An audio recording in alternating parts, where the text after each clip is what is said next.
Assalamualaikum warahmatullahi wabarakatuh. Perkenalkan, nama saya Vika Rizkia Fitri dengan NIM 06041182126012 dari kelas Indralaya angkatan tahun 2021, Prodi Pendidikan Sejarah FKIP Universitas Sriwijaya.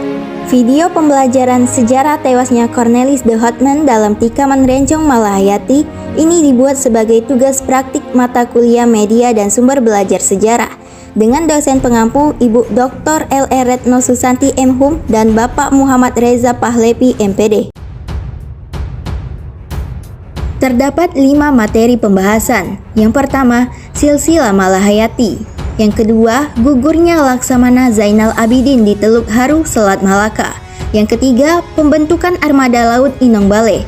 Yang keempat, tewasnya Cornelis de Houtman. Yang kelima, perjanjian perdamaian Aceh Belanda. Dia berani melawan Portugis dan Belanda. Dia adalah pemimpin perang armada Inong Baleh. Dia berasal dari Aceh dan dia bernama Malahayati. Bernama asli Ku Malahayati. Lahir di Aceh Besar pada tahun 1550. Merupakan laksamana laut wanita pertama di dunia. Namanya mempunyai arti istimewa, yaitu batu indah dan bercahaya. Laksamana Malahayati merupakan keturunan dari keluarga bangsawan, di mana ayah dan kakeknya adalah Laksamana Angkatan Laut Kesultanan Aceh. Ayahnya bernama Mahmud Syah, sedangkan kakeknya bernama Muhammad Said Syah, dan kakek buyutnya adalah Sultan Salahuddin Syah yang memerintah Kesultanan Aceh sekitar tahun 1530 sampai dengan 1539. Oleh karena garis keturunan, maka tidak mengherankan jika Malahayati mendapatkan pendidikan istana dari masa kanak-kanak hingga masa remajanya. Meskipun seorang wanita, Malahayati memiliki keinginan untuk menjadi seorang pelaut dan bercita-cita menjadi laksamana seperti ayah dan kakeknya. Malahayati memilih masuk Akademi Militer Ma'had Baitul Maqdis, yang dimana para instrukturnya adalah para perwira dari Kesultanan Ottoman Turki. Setelah lulus dari Akademi Militer, Malahayati pun menikah dengan pujaan hatinya, yaitu Laksamana Zainal Abidin. Namun, Laksamana Zainal Abidin gugur dalam pertempuran di Teluk Haru, Selat Malaka saat melawan Angkatan Laut Portugis. Mendengar gugurnya sang suami, maka Malahayati berjanji akan menuntut balas dendam dan meneruskan perjuangan suaminya. Sehingga Malahayati meminta pada Sultan Aceh yang bernama Saidil Mukamil Riayat Syah untuk membentuk armada perang yang beranggotakan para wanita yang telah kehilangan suaminya, lebih tepatnya pasukan wanita janda. Setelah disetujui oleh Sultan Aceh, maka armada Malahayati diberi nama Inong Baleh. Dalam bahasa Aceh, Inong berarti wanita, sedangkan Baleh berarti janda. Meskipun terdengar aneh, namun pasukan yang dipimpin oleh Malahayati tidak main-main. Jumlahnya kurang lebih 2.000 pasukan. Ditambah Malahayati setidaknya memimpin 100 kapal perang Kesultanan Aceh. Bukan armada saja yang Malahayati miliki, dia juga membangun benteng Inong Baleh yang menghadap ke laut, lengkap dengan meriam-meriam pemberat yang siap tempur. Benteng tersebut diberi nama Benteng Kuto Inong Baleh.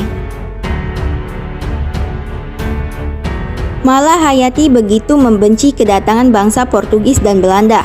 Beberapa pertempuran telah berhasil dialokoni bersama Angkatan Laut Kesultanan Aceh, tidak hanya di Selat Malaka, tetapi juga di pantai timur Sumatera dan Malaya.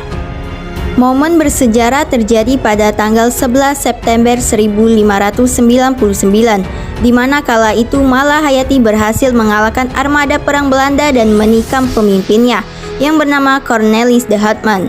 Pertempuran 1 lawan 1 menggunakan senjata rencong miliknya. Selain itu, 27 awak kapal Belanda terbunuh, 2 kapal Belanda diambil alih, namun 2 kapal lainnya berhasil lolos. Awak kapal Belanda yang selamat kemudian ditahan oleh Kesultanan Aceh, termasuk saudara Cornelis, yaitu Friedrich de Houtman, yang beberapa tahun kemudian dibebaskan oleh permohonan Pangeran Belanda, yaitu Maurits van Nassau. Perlu diketahui bahwa Cornelis de Houtman adalah orang Belanda yang pertama kali menginjakan kakinya di Nusantara. Setahun pasca peristiwa penyerbuan kapal Cornelis de Houtman, datanglah kapal Belanda yang lain, yang dipimpin oleh Paulus van Carden. Kapal Belanda tersebut merompak kapal dagang Aceh yang memuat lada dan menenggelamkannya. Setelah membuat kekacauan, pasukan Paulus van Carden pergi begitu saja meninggalkan banyak sekali kerugian bagi Kesultanan Aceh. Maka wajar ketika kapal Jacob van Nex merapat di pelabuhan Aceh, langsung ditahan oleh pasukan Inong Balai yang dipimpin Malahayati. Berbeda dengan pendahulunya, Jacob van Nex datang membawa misi perdamaian, yaitu surat permohonan maaf dari Maurits van Nassau yang ditujukan kepada Sultan Saidil Mukamil. Selain pandai dalam memimpin pertempuran, Malahayati juga seorang diploma yang ulung. Hal ini dibuktikan dengan perundingan yang terjadi pada 23 Agustus 1601 antara Laurens Beecker, Komisaris Gerard de Rooij, Belanda dengan Malahayati sebagai diplomat resmi Kesultanan Aceh. Dari perjanjian tersebut, Malahayati mendesak Belanda untuk menyepakati beberapa butir perjanjian. Yang pertama, Kesultanan Aceh dan Belanda berdamai.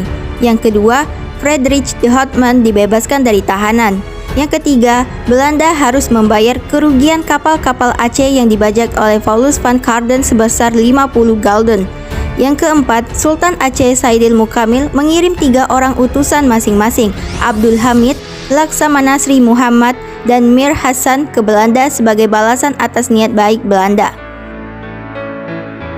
Dan sejak itulah hubungan Kesultanan Aceh dan Belanda kembali membaik. Perjuangan Malahayati melawan penjajah terus berlanjut, hingga pada akhirnya terhenti pada tahun 1606. Malahayati gugur dalam pertempuran saat melawan armada Portugis di Selat Malaka.